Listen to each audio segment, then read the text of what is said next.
নমস্কার বন্ধুরা, মাত্র এক বাটি পরিমাণ মুগ ডাল দিয়ে তৈরি করে ফেলুন এই মুচমুচে মুখরোচক সন্ধ্যার নাস্তার রেসিপি। সন্ধ্যায় এই স্ন্যাক্সটা হলে চা অথবা কফির সাথে একেবারে জমে যাবে। তবে চলুন আর দেরি না করে রেসিপিটা শুরু করি। আমাদের এই রেসিপিটা তৈরির জন্য লাগছে এক বাটি পরিমাণে মুগ ডাল। আমি এখানে ছোট বাটির এক বাটি পরিমাণ মুগ ডাল নিয়ে নিয়েছি। ডালটাকে এখন আমি জল দিয়ে ভালোভাবে কিছুক্ষণের জন্য ভিজিয়ে রেখে দেব। ডালটাকে আমাদের অন্তত 1 থেকে 1.5 ঘন্টা মতন ভিজিয়ে রেখে দিতে হবে। দেখুন বন্ধুরা, ডালটাকে আমি ভালোভাবে ভিজিয়ে দিয়েছি। ডালটা কিন্তু সুন্দরভাবে জলটা টেনে নিয়েছে।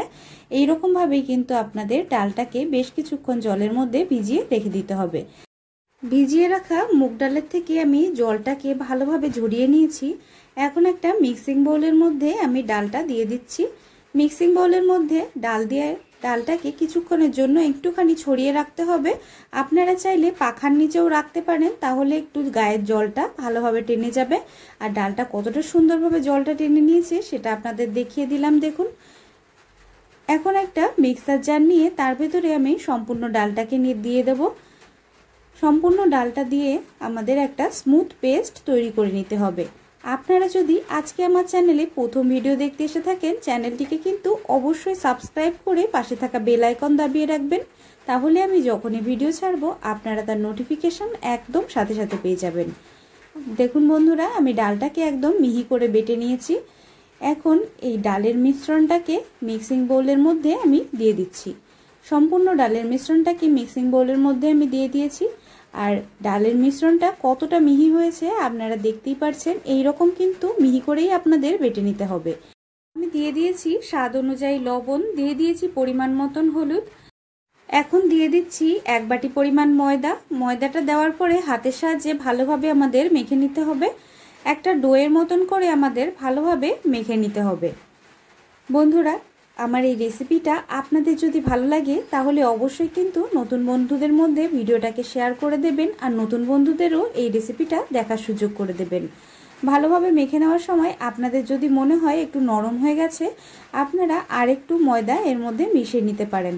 অল্প সামান্য পরিমাণে আমি এখানে একটুখানি ময়দা দিয়ে দিয়েছি। ময়দাটা দিয়ে আবার ভালোভাবে আমি হাতের সাহায্যে একটা ডোয়ের মতন করে মেখে নেব। ঠিক যেই রকমভাবে আমরা রুটির জন্য আটা মেখে নিই সেই রকমভাবে কিন্তু আমাদের মেখে নিতে হবে। এখন আমি ওপর থেকে দিয়ে দিয়েছি অল্প সামান্য পরিমাণে জোয়ান। জোয়ানটা দিলে স্ন্যাক্সটা যখন আমরা খাবো তখন মুখে পড়লে খেতে কিন্তু দুর্দান্ত লাগবে। আমি ডোটাকে মেখে নিয়েছি। আর এইখানে একটা বাটির মধ্যে আমি দিয়ে দিচ্ছি রিফাইন তেল। 3 থেকে 4 চামচ পরিমাণে আমি এখানে রিফাইন তেল দিয়ে দিচ্ছি। ডোটাকে মেখে কিছুক্ষণের জন্য আমাদের এরকমভাবে রেখে দিতে হবে। আপনারা চাইলে উপর থেকে সামান্য পরিমাণে একটুখানি তেল মেখেও রেখে দিতে পারেন। আমরা যেই তেলটা নিয়ে নিয়েছি তার ভেতরে আমি দিয়ে দিচ্ছি 2 থেকে 3 চামচ পরিমাণে কর্নফ্লাওয়ার অথবা অ্যারারুট দিয়ে আপনারা এই একটা মিশ্রণ তৈরি করে নেবেন। ভালোভাবে মিশিয়ে নিচ্ছি আমি। তেলের মধ্যে কর্নফ্লাওয়ার দিয়ে ভালোভাবে চামচের সাহায্যে মিশিয়ে নিয়ে একটা পেস্টের মতন আমি তৈরি করে নেব। পেস্টের মধ্যে কোনো রকম যেন দানাভাব না থাকে সেই খেয়াল আপনাদের রাখতে হবে।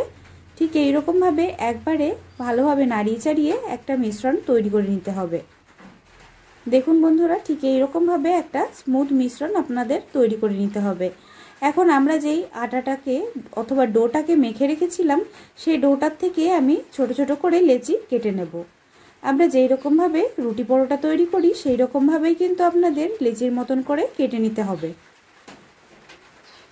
সমস্ত লেচিগুলোকে আমি কেটে নিয়েছি। আর এখানে নিয়ে নিয়েছি একটা রুটিবেলা পিঁড়ি। রুটিবেলা পিঁড়ির ওপরে অল্প সামান্য পরিমাণে ময়দা ছিটিয়ে একটা লেচিকে নিয়ে ভালোভাবে হাতের সাহায্যে চেপে চেপে প্রথমে একটা রাউন্ড শেপ দিয়ে নেব। এখন ভালোভাবে রুটির মতন করে বেলে নেব। খুব বেশি মোটা করে কিন্তু বেলা যাবে না, একটুখানি পাতলা করেই আমাদের ভালোভাবে বেলে নিতে হবে।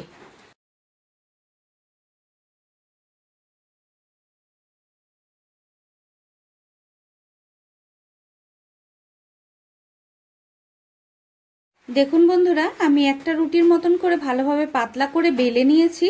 ঠিক এই রকমভাবে 2 থেকে 3টে আপনাদের বেলে নিতে হবে। তারপর আমরা যে কর্নফ্লাওয়ার আর তেলের মিশ্রণটা তৈরি করেছিলাম, যে পেস্টটা তৈরি করেছিলাম, সেই পেস্টটাকে একটা রুটি নিয়ে তার উপরে হাতের সাহায্যে ঠিক এই রকমভাবে আপনাদের লাগিয়ে নিতে হবে চারপাশ দিয়ে। চারপাশ থেকে সুন্দরভাবে আপনাদের লাগিয়ে নিতে হবে। তারপরে আরেকটা রুটি দিয়ে তার উপরেও ভালোভাবে আপনাদের একই রকমভাবে এই পেস্টটাকে লাগিয়ে নিতে হবে। আমি কেমনভাবে তৈরি করছি আপনারা যদি একবার দেখেন আপনারা কিন্তু খুবই সহজে বুঝতে পারবেন।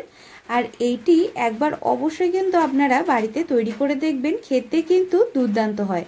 দেখুন হাতের সাহায্যে ভালোভাবে আপনাদের একটুখানি ছড়িয়ে লাগিয়ে দিতে হবে এরকমভাবে। ওপর থেকে ভালোভাবে লাগিয়ে দেওয়ার পরে তারপর আমি আরেকটা রুটি দিয়ে দেব। আপনারা চাইলে দুটো অথবা তিনটে রুটি দিয়েও তৈরি করতে পারেন। সুন্দরভাবে মিশ্রণটাকে চারপাশ থেকে লাগিয়ে দেওয়ার পরে তারপরে আমি লম্বালম্বিভাবে এক পাশ থেকে ফোল্ড করব। ফোল্ড করার পরে ওই পাশে যেই পাশটা আমরা ফোল্ড করলাম সেই দিকে সামান্য পরিমাণে মিশ্রণটি লাগিয়ে দিয়ে অপর পাশটাও ফোল্ড করে নিয়ে তারপরে আমাদের বেলনের সাহায্যে ভালোভাবে বেলে নিতে হবে। খুব বেশি পাতলা করে কিন্তু বেলা যাবে না, একটু মোটা রেখেই আমাদের ভালোভাবে চৌকো শেপ দিয়ে বেলে নিতে হবে। আমি এখন গ্যাসের উপরে কড়াই চাপিয়ে কড়াইতে আমি দিয়ে দিচ্ছি সাদা তেল। তেলটা কিছুক্ষণ আমাদের একটু লো ফ্লেমে রেখে হালকা গরম হতে দিতে হবে। তেলটা যতক্ষণ গরম হচ্ছে ভালোভাবে বেলে নেওয়া হয়ে গেলে চাকুর সাহায্যে আমি এখানে লম্বালম্বি কেটে নেব। প্রথমে লম্বালম্বি সমানভাবে আমাদের কেটে নিতে হবে, তারপরে আড়াআড়িভাবে আমি কেটে নেব।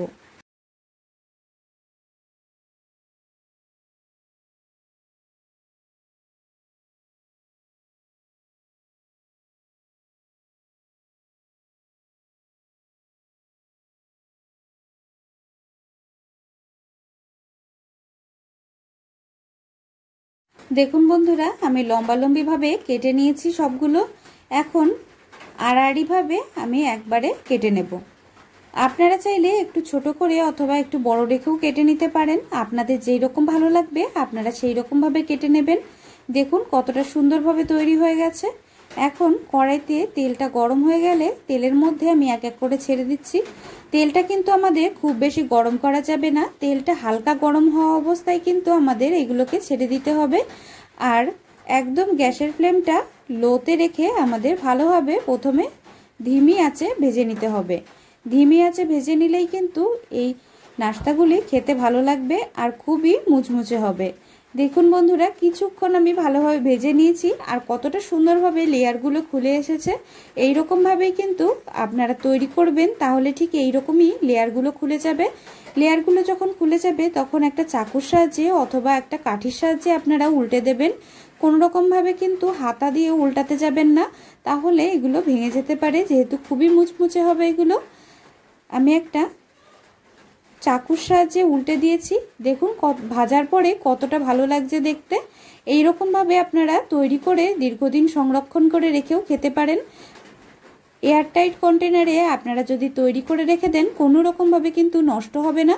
আর কতটা ভালো লাগছে আপনারা দেখতেই পাচ্ছেন, একেবারে মুচমুচে খাস্তা। আমি একই রকমভাবে বাকিগুলোকেও ভেজে তুলে নেব। ভেজে তুলে নেওয়ার পরে আমি তেলটাকে ঝরিয়ে নেওয়ার জন্য একটা ঝাঁঝরি হাতার মধ্যে রেখে দিয়েছি। একই রকমভাবে সমস্তগুলোকে আমি ভেজে তুলে নেব। দেখুন বন্ধুরা তৈরি হয়ে গেছে আমার সন্ধ্যার মুখরোচক একটা মুচমুচে স্ন্যাক্স। আমার এই রেসিপিটা ভালো লাগলে চ্যানেলটিকে সাবস্ক্রাইব করে পাশে থাকা বেল আইকন দাবিয়ে রাখবেন এমন রেসিপি আরও দেখার জন্য। আপনারা সবাই খুব ভালো থাকবেন, সুস্থ থাকবেন। ভিডিওটা শেষ পর্যন্ত দেখার জন্য আপনাদের অনেক অনেক ধন্যবাদ।